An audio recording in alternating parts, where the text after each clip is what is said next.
Hai pelajar, saya Cikgu Kartik, Guru Pengajian Perniagaan, Pusat Tingkatan 6 SMK Tinggi Setapak, Kuala Lumpur. So, hari ini cikgu akan sambung bahagian yang berikutnya dalam pengajian perniagaan STPM semester pertama. So, perbincangan hari ini bahagian terakhir dalam bab 1 perniagaan dan persekitaran, iaitu bahagian yang ke-13. So, kita ada dua objektif pembelajaran, iaitu kita akan bincang apakah peranan sektor industri seperti swasta, awam dan badan berkanun. Yang kedua, kita akan bincang tahap perniagaan. Tahap ni dibahagi kepada 7, iaitu yang pertama, primer, sekunder, tertiar, uluan dan iliran, domestik dan antarabangsa. So, ada 7 tahap perniagaan. So, dia ada perspektif yang berbeza. Primer, sekunder, tertiar dalam kumpulan satu. Okey, uluan dan iliran satu kumpulan, domestik dan antarabangsa satu kumpulan. Okey, alright. So, kita mula dengan sektor dulu. Okey, sektor ada 3, swasta, awam dan badan berkanun. Okey, kita mula dengan peranan sektor swasta. Okey, kenapa dipanggil sektor swasta? Dia merupakan sektor perniagaan yang dimiliki secara persendirian, private ownership. So we call that sektor swasta. Oleh kerana swasta, motif dia adalah untuk mendapat keuntungan. So peranan, cuba hafal 3 lah. Okey. So peranan yang pertama mengeluarkan barang dan perkhidmatan, iaitu untuk memenuhi keperluan dan kehendak pengguna. Okey, contohnya sebuah restoran menawarkan perkhidmatan menjual makanan untuk memenuhi kehendak atau keperluan pengguna. Perniagaan perabot, keluarkan perabot untuk memenuhi keperluan dan kehendak pengguna. Okey, menyumbang pada pendapatan kerajaan. Sektor swasta ada membayar cukai. Okey, contohnya cukai perniagaan, cukai pendapatan, all this lah. Cukai ini akan digunakan oleh kerajaan untuk menyediakan perkhidmatan awam. Okey, contohnya pendidikan, perubatan dan sebagainya. Okey, itu sumbangan sektor swasta kepada kerajaan. Okey, menyediakan peluang pekerjaan. Okey, so bila sesuatu perniagaan mula beroperasi, mereka perlukan ramai pekerja. Jadi ini secara sekaligus boleh mengurangkan bilangan penganggur dalam sebuah negara. Okey, bayangkan kalau tak ada aktiviti perniagaan sektor swasta, tak adalah peluang pekerjaan. Okey, membangunkan kawasan penempatan baru. Okey, dengan adanya kawasan perniagaan atau perkilangan, ini akan wujudkan kawasan-kawasan perumahan yang baru. Okey, so biasanya kawasan perumahan ni akan terletak di kawasan perniagaan. Okey, so bila ada kawasan perniagaan, maka wujudlah kawasan penempatan baru. Okey, ini peranan sektor swasta. Okey, cubalah hafal minimum 3 peranan. Okey. Okey, peranan sektor awam pula. Sektor awam maksudnya sektor yang dimiliki oleh kerajaan. So, motif dia menjaga kebajikan. So, kalau sektor swasta, motif dia keuntungan. Kalau awam, motif dia kebajikan. Okey. So, apa peranan sektor awam? Sama juga, hafal mana-mana 3 lah. Okey. Satu, menyediakan kemudahan awam. Okey. Public utilities, kemudahan awam, contohnya sistem pengangkutan, sistem pembetongan. Okey. Ini peranan kerajaan. Pendidikan, perubatan, all this lah. Itu dipanggil kemudahan awam. Okey. So, contohnya kerajaan menyediakan jalan raya, okey, sistem kereta api untuk memudahkan kita ulang alik ke tempat kerja. Okey. Mewujudkan peluang pekerjaan. Kamu tahu tak, kerajaan ada menyediakan hampir 1.3 juta rakyat Malaysia bekerja dengan kerajaan. Okey, so kerajaan Malaysia merupakan majikan yang paling besar di Malaysia. Kita ada ramai pekerja yang bekerja dengan kerajaan. So ini secara sekaligus boleh mengurangkan pengangguran di kalangan rakyat Malaysia. Okey. Menggalakkan pertumbuhan sektor penting, iaitu membuat pelaburan dalam industri berat. Okey. Ada industri yang risikonya sangat tinggi. Pulangan tak pasti. Okey, atau mungkin kamu akan dapat pulangan dalam jangka masa yang lama, jangka masa yang panjang. So, sektor swasta ni, dia tak nak melabur dalam industri seperti ini. So, kerajaan lah yang mula melabur. Contohnya, kerajaan Malaysia telah membuka sebuah syarikat pengeluaran automobil, iaitu Proton, pada tahun 1983. Okey. Masa tu, bila kerajaan tawarkan pada sektor swasta, tak ada orang yang berani melabur sebab melibatkan risiko yang tinggi. Jadi kerajaan yang menubuhkan syarikat pengeluaran automobil yang pertama di Malaysia. Okey. Kerajaan Malaysia juga menubuhkan sebuah syarikat pengeluaran motosikal, iaitu Modenas. Okey. Kenapa kerajaan yang melabur? Sebab sektor ni boleh wujudkan banyak peluang perniagaan. Dia membantu IKS, okey, dan perlukan pelaburan yang besar. Jadi kerajaan yang mulakan inisiatif dulu, okey. Menguatkuasakan undang-undang, contohnya Akta Kawalan Harga, Akta Bekalan, okey, Akta Pekerjaan dan sebagainya. Ini peranan sektor awam, okey. Okey, kita pergi kepada badan berkanun. Badan berkanun maksudnya sebuah perbadanan yang dimiliki oleh kerajaan. Dia letak di bawah Akta Parlimen, okey. Contohnya Lembaga Lebuh Raya Malaysia, SIRIM, okey. Ini dipanggil badan berkanun. Felgera, all this. Okey, apa peranan badan berkanun? Dia berperanan untuk kawal selia aktiviti sektor swasta, okey. Dia mungkin bantu atau mengawal. Okay. Contohnya kita ada Mardi, okay. Kita ada Pharma, okay. So mereka ni membantu aktiviti pengeluaran dalam bidang pertanian. At the same time dia juga buat kerja-kerja kawal selia. SIRIM, dia menetapkan standard. Jadi kalau kita beli barang elektrik ada COP MS kan, Malaysian Standard. Ni di bawah SIRIM, okay. Menyediakan kursus atau latihan. Jadi contohnya macam SIRIM. Jadi kalau kita perlukan latihan berkaitan dengan kualiti ke kursus, bolehlah kita hubungi SIRIM. Mereka bantu industri untuk meningkatkan kualiti. Jadi adalah kursus latihan sediakan oleh SIRIM. Okay. Menjaga kewibawaan sektor swasta. Okay. So SIRIM, badan-badan berkanun ni mereka bantu menjaga kewibawaan sektor swasta. Jadi untuk menjaga status mereka sebagai swasta ni dibantu oleh badan-badan berkanun. Okey. Menggalakkan penglibatan Bumiputera dalam aktiviti perniagaan dan perindustrian. Okey. So penglibatan Bumiputera ni terhad walaupun Bumiputera merupakan kumpulan penduduk yang majoriti kan. Jadi kerajaan melalui badan berkanun ni memberi peluang kepada golongan Bumiputera untuk terlibat dalam aktiviti perniagaan dan perindustrian. Ini peranan badan berkanun. Okey. Alright, so hafal ya, 3 peranan untuk setiap satu. Sektor swasta, sektor awam dan badan berkanun. Okey. Alright, kita pergi kepada tahap perniagaan. So, kumpulan pertama, tahap prima, sekunder dan tertiar. Okey, kenapa dipanggil prima? Mereka terlibat dalam pengeluaran bahan mentah. Okey, dan tidak melibatkan perubahan bentuk asal. So, contohnya, aktiviti pembalakan, dia keluarkan kayu balak. Okey. Aktiviti perikanan, dia mengeluarkan ikan. Tak ada perubahan bentuk. Mereka hanya keluarkan bahan mentah saja. Bila pergi ke sekunder, dia melibatkan pemprosesan. Bila pemprosesan, ada perubahan bentuk. Contohnya ikan pada keropok ikan. Okay. Kayu balak pada papan perabot. Itu dipanggil sekunder.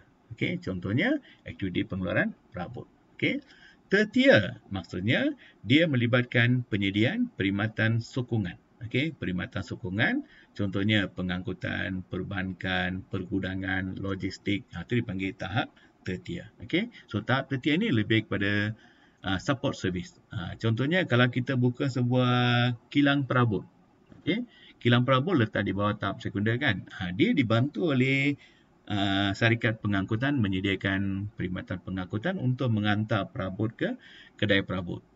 Perbankan membantu syarikat perabot ni untuk membuat penyimpanan wang, pengeluaran wang, pinjaman dan sebagainya. Okay. Kalau kita tengok aktiviti berkaitan dengan telekomunikasi, membantu syarikat perabot untuk menjalankan aktiviti komunikasi, menerima pesanan, membuat pesanan, all this. Okay. So dipanggil tahap tertiar. Okay. Alright. Tahap uluan dengan iliran. Okey, mainstream dengan downstream. Okey, so tahap uluan ni keyword dia aktiviti perniagaan yang berlaku dahulu. Yang mana berlaku dahulu sebelum perniagaan lain dijalankan. So we call that uluan. Berlaku dahulu, remember the keyword. Okey. So dia tugas dia adalah menyediakan input atau bahan pada perniagaan iliran. Jadi iliran ni bergantung pada uluan. Okey, contohnya ladang tebu merupakan aktiviti tahap uluan pada kilang memproses gula. Jadi bahan mentah untuk kilang ni datang daripada ladang tebu. Jadi ladang tebu dipanggil tahap uluan. Okey, tahap iliran ni aktiviti perniagaan selepas aktiviti uluan dijalankan. After, remember. Okey, lepas uluan baru wujud iliran. So dia melibatkan aktiviti pemprosesan bahan mentah. Okey. So bahan aktiviti uluan ni dia menghasilkan bahan mentah, iliran ni dia akan memproses bahan mentah. So can you see the difference? Uluan ni sebelum, iliran ni selepas. Uluan menghasilkan input atau bahan mentah. Iliran ini melibatkan pemprosesan. Okey, contohnya aktiviti kilang tayar ialah aktiviti iliran kepada aktiviti ladang getah. So we call that downstream. Okey, bengkel kereta adalah iliran kepada kilang kereta. Okey, bengkel motosikal adalah iliran pada kilang yang keluarkan komponen motosikal. So, iliran ni remember selepas, uluan ni sebelum. Okey. Okey, tahap perniagaan domestik. Tahap domestik ni, keyword dia berlaku dalam sempadan sesebuah negara. Within the border. Remember the keyword? Berlaku dalam sempadan. So, kalau domestik, dia menggunakan mata wang tempatan. Contohnya, perniagaan di Malaysia menggunakan ringgit Malaysia. Tidak tertakluk pada sekatan. Tak ada sekatan seperti tarif, kota dan sebagainya. Okey. Dan ada banyak sumbangan perniagaan tahap domestik ni, contohnya meningkatkan pendapatan negara, peluang pekerjaan, okey. Tak perlu bergantung pada barang import. Jadi jimatkan pertukaran asing, okey, membangunkan industri sokongan. Semua ni berkaitan dengan domestik, okey. Kalau tahap antarabangsa, keyword dia merentasi sempadan, cross the border. So we call that international, okey. Yang tadi itu dalam negara domestik. Ini international, antara negara. So merentasi sempadan, okey. Dia melibatkan aktiviti ekspor, import dan entry port. Oleh kerana dia melibatkan negara yang berbeza, mereka menggunakan mata wang asing. Jadi kalau kita berniaga dengan Jepun, kita perlukan yen Jepun. Kalau kita berniaga dengan Indonesia, perlukan rupiah Indonesia. Dan dia juga terlibat dalam atau terdedah pada sekatan perdagangan. Kalau durian Pahang boleh jual di Kuala Lumpur, tak ada apa-apa sekatan. Dia menggunakan ringgit Malaysia. Tapi kalau durian dari Pahang kita nak jual di Singapura, dia melibatkan mata wang yang berbeza. Dan mungkin Singapura akan kenakan pelbagai sekatan. Itu beza antara domestik dengan antara bangsa. Okay?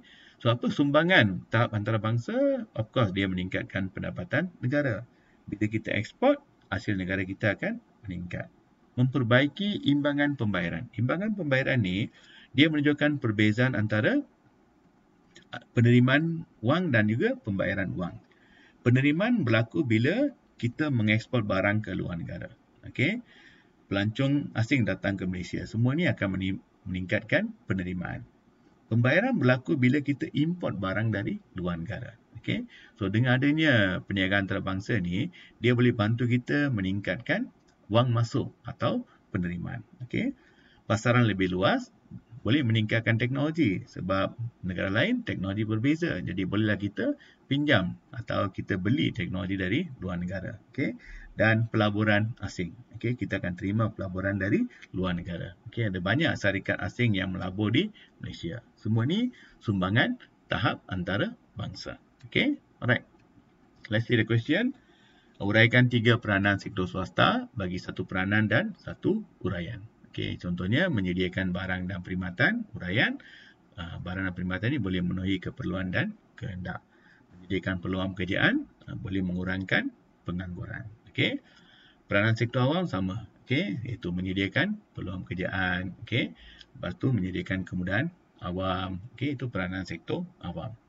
Badan berkanun, contoh macam SIRIM, okey, Lembaga Lebuh Raya Malaysia. Peranan dia apa? Mengawal selia aktiviti pengeluaran, okey, membangunkan modal insan, menyediakan latihan dan juga menjaga kewibawaan sektor swasta. Okey. Jelaskan aktiviti perniagaan tahap uluan dan iliran. Ini jelaskan, jadi bagi 1 fakta, 2 uraian dan 1 contoh. Okey, kamu dapat 3 markah untuk setiap satu. Contohnya tahap uluan, aktiviti yang berlaku sebelum aktiviti uluan ni aktiviti perniagaan yang berlaku sebelum aktiviti iliran. Dia menghasilkan bahan mentah. Berikan 1 contoh. Okey. Kilang papan ialah aktiviti pembalakan ialah uluan pada kilang papan. Okey. Same goes to iliran. Ini jelaskan aktiviti perniagaan dari perspektif yang berikut. Tahap prima, sekunder, tertiar. Berikan 1 uraian, 1 contoh. Okey, prima maksudnya apa? Mengeluarkan hasil bumi. Okey, contohnya aktiviti pembalakan. Sekunder melibatkan pemprosesan sumber. Contohnya kilang motosikal. Okey. Tertiar Dia menyediakan khidmat sokongan. Contohnya perkhidmatan perbankan. Okey. F. Berikan maksud perniagaan domestik dan nyatakan 3 kepentingan. Perniagaan domestik maksudnya perniagaan berlaku dalam sempadan sesebuah negara. Kepentingan meningkatkan pendapatan negara, okey, menyediakan peluang pekerjaan. Okey, ini antara sumbangan perniagaan domestik. Okey. Maksud perniagaan antarabangsa, perniagaan yang merentasi sempadan sesebuah negara.